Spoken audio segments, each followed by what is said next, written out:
சொல்லுங்க. அக்கா அக்கா சொல்லுங்க சொல்லுங்க. அக்கா இப்ப வந்து நீதிமன்றம் நியாயத்து பக்கம் சரியா நிக்குது, உங்களுக்கு வெற்றி கிடைக்குங்க. நீங்க டென்ஷன் ஆகாம காரியத்துல மட்டும் கண்ணாருங்கக்கா. சரிப்பா, ரொம்ப நன்றிப்பா, ரொம்ப நன்றிப்பா. எனக்கு இல்ல நான் எனக்கு அந்த வார்த்தைங்க இருக்கு பாருங்க, சீமான் கொடுத்தது. அக்கா அக்கா ஒரு நான் சிம்பிள் விஷயம், நீங்க ரோட்ல போறீங்க, ஒரு நாய் கடிச்சிருச்சு. அது நாய்க்கு தம்பி, அது நாய்க்கு, நாயின்னு பாத்துட்டு போங்க. அது நாய்க்கு. இது வந்து ஒரு பெண்ணு வந்து அது நாய் தான் வந்து, அது நாய்க்கு வேற வேற இது இருக்குது, ஆனா பெண்ணுக்கு வேற இது இருக்கு. இன்னைக்கு அடிக்கிறான ஒரு கல்லு, அது அந்த உயிருக்கு என்ன, ஒரு பொம்பளை பிள்ளையோட வாழ்க்கை எப்படி செதறடிக்கும் தெரியுமா தம்பி, ஒரு வார்த்தையை சொல்றது. அக்கா நீங்க இங்க இருங்க, இந்த பிரச்சனை வந்து ஒரு அரசியல் வாழ்க்கையவே மட்டம் படுத்திடும், அது அவருக்கு தெரியும். நான் அதுதான் எனக்கு அதுதான் நான் போட்ட வீடியோ நீங்க பாத்தீங்கன்னா அணைய போற விளக்கு பிரகாசமா எரியும், புரிஞ்சுக்கிறீங்க.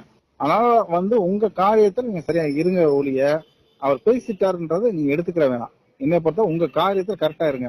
ஒரு நல்லவர் வந்து நான் உங்களை தவறா பேசியிருந்தாருன்னா நீங்க ஆதங்கப்படுறது கரெக்ட் இல்ல. நான் இப்ப உங்களுக்கு கேட்க எடுத்தது அன்னைக்கு வந்து நான் பேசுறேன்னு சொல்லிட்டு நடந்துச்சு இல்ல. நீங்க படக்குன்னு பேசுறதுல உண்மையில நானும் ஒரு சராசரி மனுஷன் தாங்க. எனக்கு அவர் அங்கிட்ட சொந்தம். இல்ல நான் சொல்றது கேளுங்க. இல்லம்மா, நீங்க சொன்னீங்களா அக்கா அவர் பேச வரும்போது நீங்க பிளாக் பண்ணிடுங்க. ஆமா, ஒரு கடவுளுக்கு வந்து தெரியுது பாத்தீங்களா, இந்த மாதிரி துரோகின்னு சொல்லிட்டு அதுக்கு தான் பிளாக் பண்றாங்க. அதாவதுக்கா எனக்கு அவர் சொந்தம், இவரை விட்டுருங்க. மத்த ஆளு எதுக்கு தேவையில்லாம இந்த மேட்டர்ல இன்வால்வ் ஆனான்னு வரும். இன்னொரு பக்கம் எனக்கு ஒரு மனசாட்சியே குத்துதுக்கா.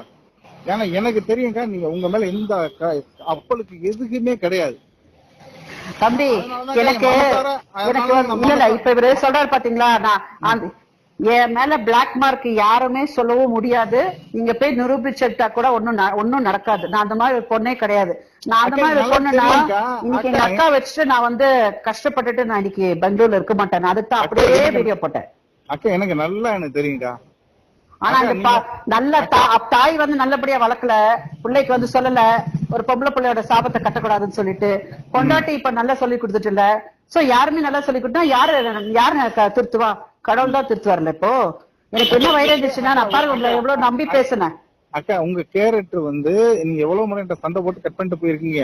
திருப்பி நீங்க போன் பண்ணா எடுத்து அக்கான்னு ஏன் சொல்றேன்னா உங்க கேரக்டர் வந்து இல்ல. மதுரை செல்வம் கூட ஒரு மனசாட்சி இல்லையா இந்த மாதிரி சொல்ல எல்லாம் நீங்க இப்ப எல்லாரும் சொல்லுவாங்க. ஏன்னா அவங்க காப்பாத்திக்கணும்ல, அவங்க அப்ப அக்கான்னு வராது தம்பின்னு வராது அந்த இடத்துல. மதுரை செல்வம்க்கு மனசாட்சி இல்லையோ, இந்த மாதிரி சொல்றாரு பாவம் அந்த அக்காவை போட்டு அப்படின்னு சொல்லிட்டு இல்லையா?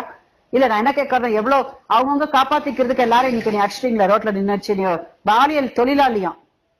இது கர்நாடகால மட்டும் இது நடந்திருக்கட்டும். இது கர்நாடகால மட்டும் நான் இப்ப இது ஒரு பிரஸ் மீட் வச்சு இந்த மாதிரி சொன்னாங்க அப்படின்னா இது கதையே வேற. ஏன்னா நான் எப்படி கஷ்டப்பட்டு இருக்கேன்னு கர்நாடகாவே பாத்துட்டு இருக்காங்க. ஆனா நான் பொறுமையா இருக்கேன்னா இது நீதிமன்றத்துல அவர் பேச அழிவு அவருக்கு தாங்க, நீங்க கவலைப்படாதீங்க. அவர் பேசுறது வந்து அழிவு அவருக்கு தான், அதை மட்டும் முடிவு பண்ணுங்க. சரிப்பா, நீங்க அந்த விஷயத்துல நீங்க அவர் பேசிட்டாருன்றக்காக நீங்க வந்து நம்மளாம் நல்ல குடும்பத்துல வந்திருக்கோம்லப்பா, நம்மள நல்ல குடும்பத்துல வந்திருக்கிறோம். நான் செஞ்ச தப்புன்றது எல்லாரும் அடிச்சு சொன்னாங்க, இந்த நாயை நம்பாதன்னு எல்லாரும். நான் தானே வந்து நம்பினேன். என் மாமா இவர் தானே சொன்னாரு, மாமா இருக்கு நான் இடிக்கா வருவேன், மாமா நிப்பேன், நீ தான் போராடணும்னாரு. நீங்க போராடி ஒண்ணும் ஜெயிக்கல. எல்லாரும் சொன்னதானே நடந்து போச்சு. இன்னைக்கு எல்லாரும் சொன்னாங்க. ஏன் இப்ப போன வாட்டி அதர்மம் மனோஜ் தம்பி கூட சொன்னாங்களே ஒரு நாள் நடுத்தூர்ல நிக்கப்பா அப்படின்னு சொல்லிட்டு, அதுதானே நடந்து போச்சு. இன்னைக்கு அவங்க எல்லாம் சொன்ன போதுதான் நடந்து போச்சு. இன்னைக்கு நம்மளுக்கு நிக்கலையே. ஏன்னா இன்னைக்கு அசிங்க மேல அசிங்கமா வாயை மூடிட்டே இருக்கலாம், இன்னும் அசிங்கப்படுத்திட்டே போறா. நான் அந்த மாதிரி 30,000 ரூபாய்க்கு நீ வப்பாட்டின்னு வச்சு இவங்கிட்ட மூத்தவர்கிட்ட போற கட்ட நான் கேட்கணும். என் அழகுக்கு இன்னும் நல்லவங்க கிடைக்க மாட்டாங்க. மூத்தவர் யார சொல்றாரு தெரியல. அவர் பைத்து இன்னைக்கு பேசிருக்காங்க, அதுதான் அவங்க போட்டுருக்காங்க. அவங்க எங்க மூத்தவர்கிட்ட கேட்டாங்க, இந்த மாதிரி என்ன 30,000 ரூபாய்க்கு வப்பாட்டியா வச்சுக்கோன்னு சொல்லி கேட்டாங்க அப்படின்னு சொல்றோம். அந்த மாதிரி. ஆனா அவருக்கு எப்படி தெரியுமா, எனக்கு நீங்க ஜஸ்ட் பாருங்களேன் இந்த ஸ்டேட்மெண்ட்டுக்கு வந்து அவருக்கு என்னென்னலாம் வந்து அடி கொடுக்க போகுதுன்னு பாருங்க. அக்கா அவர் பேசுங்க, அவரே அனுபவிக்கிட்டுங்க, விடுங்க. நீங்க போட்டு டென்ஷன் ஆதிக்கா, உங்க டென்ஷன் இல்லப்பா, நல்ல வயிறு எரிஞ்சு நான் விடுறேன். நான் சொல்றேன் இப்படி எல்லாம் பண்ணவே கூடாது. ஒரு பொண்ணை வந்து பண்ணவே கூடாது. அவ வந்து ஒரு கெட்ட பொண்ண நல்ல பொண்ணுன்னு சொல்லி வாழ வைக்கலாம்ப்பா, அது புண்ணியம். ஆனா ஒரு நல்ல பொண்ணை போய் நீங்க கெட்ட பொண்ணுன்னு சொன்னீங்கன்னா அது பாவத்திலயும் பாவம் தெரியுமா? இந்த உலகத்துல அவ எப்படி வாழ்வா ஒரு நல்ல பொண்ணுன்றவா? நீங்க கெட்ட பொண்ணை வந்து அவ ரொம்ப நல்லவா அப்படின்னு சொன்னா வாழ்ந்துட்டு போயிடலாம். இவ ரிவர்ஸ்ல பண்ணிட்டு இருக்கான் எல்லாத்தையுமே. நல்ல பொண்ணு போய் கெட்ட பொண்ணுன்றான் அவன். இவ பொண்டாட்டிக்கு வந்து அன்னைக்கு யாரோ பிரச்சனை ஆயிப்போச்சோ, அப்படியே எல்லாம் ஓடி வந்து பொண்டாட்டிய பாரு.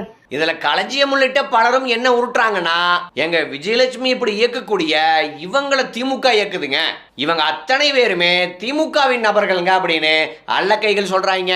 இந்த எச்சப்பைய சீமான் போன்றவங்க இந்த வாடகை வாயனுக்கு தான் எனக்கு எதிராக இந்த வேலையெல்லாம் செய்யறாங்க அப்படின்னு அவனு ஒரு பக்கம் உருட்டுறான். நாம் இங்க தெளிவுபடுத்த வேண்டியது என்னன்னா, சீமானை எதிர்க்க வேண்டும், சீமானை வீழ்த்த வேண்டும் அப்படிங்கிறது எங்களுடைய அஜெண்டாவே ஒழிய திமுகவின் அஜெண்டா கிடையாது. ஆக அந்த வகையில்ங்க சீமானை வீழ்த்த வேண்டும் அப்படின்னு நம்ம வேணா மற்றவங்களை யூஸ் பண்ணுவோமே ஒழிய நம்மள ஒரு டூலாக எப்ப சீமானை வீழ்த்துவதற்கு மனோஜை பயன்படுத்திக்கலாம்ப்பா அப்படின்னு அப்படி நினைக்கக்கூடிய புள்ளியில் நாம் கிடையாது. ஏன்னா சீமானை வீழ்த்த வேண்டும் அப்படிங்கிறதுல வேறு யாரையும் விட அதை ஒற்றைப்பணியாக வைத்திருப்பது நாம். ஆக நம்மளை யாரும் பயன்படுத்தி இந்த வேலை செய்ய முடியாது அப்படிங்கிறதையும் இவங்களுக்கு நாம் சுட்டிக்காட்ட வேண்டியது இருக்கு.